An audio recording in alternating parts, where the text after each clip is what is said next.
আসসালামু আলাইকুম, স্বাগতম আজকের ভিডিওতে। সঙ্গে আছি আমি আশিকুর রহমান। প্রিয় দর্শক, আপনার ইমো কি হ্যাক হয়ে গেছে? কীভাবে বুঝবেন আপনার ইমো অন্য কেউ অগোচরে চালাচ্ছে? আপনি কীভাবে আপনার ইমোটাকে সেভ করবেন এবং কোন কোন উপায় অবলম্বন করলে আপনার ইমোটা এক ফোনেই শুধু থাকবে, অন্য কেউ লগ ইন করতে পারবে না, সেই বিষয়গুলো কিন্তু আজকে দেখাবো। যেহেতু বর্তমান সময়ে ইমো একটা জনপ্রিয় সাইট, যেটা দিয়ে মানুষ প্রতিদিন কথোপকথন করে থাকে, ভিডিও চ্যাট করে থাকে, কিন্তু কিছু অসাধু মানুষ রয়েছে যারা কিন্তু আপনার অগোচরেই এই ইমোটাকে ব্যবহার করবে, আর এতে করে আপনি পড়বেন বড় ধরনের একটা সমস্যায়। সো এই সমস্যা যাতে না পড়তে হয়, সেজন্যই কিন্তু আজকের ভিডিওটি। প্রিয় দর্শক, আপনি যদি আমাদের চ্যানেল নতুন দর্শক হয়ে থাকেন, তাহলে আমাদের চ্যানেলটি একটু সাবস্ক্রাইব করে পাশে থাকা বেল আইকনটি অবশ্যই বাজিয়ে দিবেন। দর্শক, প্রথমে দেখে নিব যে আমার ইমোটা কি অন্য কেউ চালাচ্ছে কিনা, সেটা আগে আমি একটু চেক করে নেব। এটা করার জন্য আমাকে ইমো অ্যাপে চলে যেতে হবে এবং এখানে উপরে যে আপনার প্রোফাইলে যে আইকনটা রয়েছে এইখানে চাপবেন। এখান থেকে সিকিউরিটি অ্যান্ড প্রাইভেসি নামে একটা অপশন রয়েছে, এখানে চাপবেন। ওকে, এরপর দেখবেন যে এখানে ম্যানেজ ডিভাইস নামে একটা অপশন রয়েছে, এখানে চাপবেন। দর্শক, আপনি যদি দেখেন যে এখানে একাধিক ডিভাইস কানেক্ট করা রয়েছে, যেই ডিভাইসগুলো আপনার নিজের না, তাহলে মনে করতে হবে যে ওই সকল ডিভাইসগুলো কিন্তু আপনাকে প্রতিনিয়ত ট্র্যাক করছে, আপনার ইমোটাকে ব্যবহার করছে।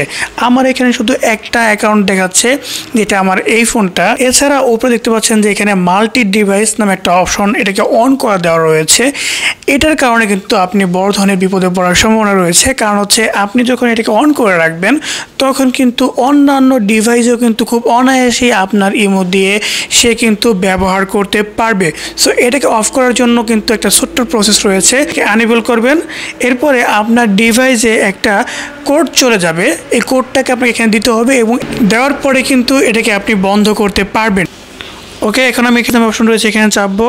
এখান থেকে ভেরিফাই একটা কোড চলে যাবে, ওকে এখানে চাপবো। ওকে, এরপরে ওকে চাপবো, অ্যালাউ করে দেব। ওকে, এখনই কিন্তু আপনার ফোনে একটা কোড চলে আসবে ইমো থেকে, যেটার মাধ্যমে কিন্তু আপনি এটাকে অফ করে দিতে পারবেন। এখানে চাপার সাথে সাথে কিন্তু এটা অফ হয়ে গেল। সো প্রথম আপনি যে কাজটা করলেন, এটা কিন্তু আপনার জন্য বড় ধরনের একটা সিকিউরিটি মেনটেন হচ্ছে, কারণ হচ্ছে আপনার অগোচরে অন্য কেউ আর এই ইমোটা কিন্তু ব্যবহার করতে পারবে না। দ্বিতীয় কথা, প্রিয় দর্শক, এখন একটা কথা হচ্ছে, অন্য কেউ যদি অন্য কারো ফোনের মধ্যে আপনার ইমোটা ব্যবহার করতে চায়ও, তাহলে কিন্তু আপনার একটা কোড চলে যাবে। এটা হচ্ছে 2 স্টেপ ভেরিফিকেশন। এই ভেরিফিকেশনটা যদি আপনি অন করে রাখেন, তাহলে কিন্তু আপনার ফোন ছাড়া অন্য কেউ এটাকে ব্যবহার করতে পারবে না। এটা কিন্তু খুব চমৎকার একটা জিনিস।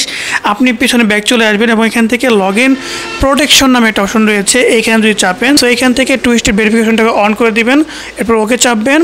ওকে, এখন কিন্তু এটা আপনার অন হয়ে যাবে। 2 স্টেপ ভেরিফিকেশন কিন্তু এখানে অন হয়ে গেছে, যার কারণে কিন্তু অন্য কেউ যদি অন্য কোনো ডিভাইসে ঢুকতেও যায় বা আমিও যদি ঢুকতে চাই, তাহলে কিন্তু সেইখানে কিন্তু আপনাকে একটা কোড পাঠাবে এই সিমের মধ্যে। সেই সিমের কোডটাকে যদি আপনি ওইখানে সাবমিট করেন, তাহলে কিন্তু আপনার ওই ইমোটটা কিন্তু সক্রিয় হবে। অন্য ক্ষেত্রে কিন্তু এটা সক্রিয় হচ্ছে না।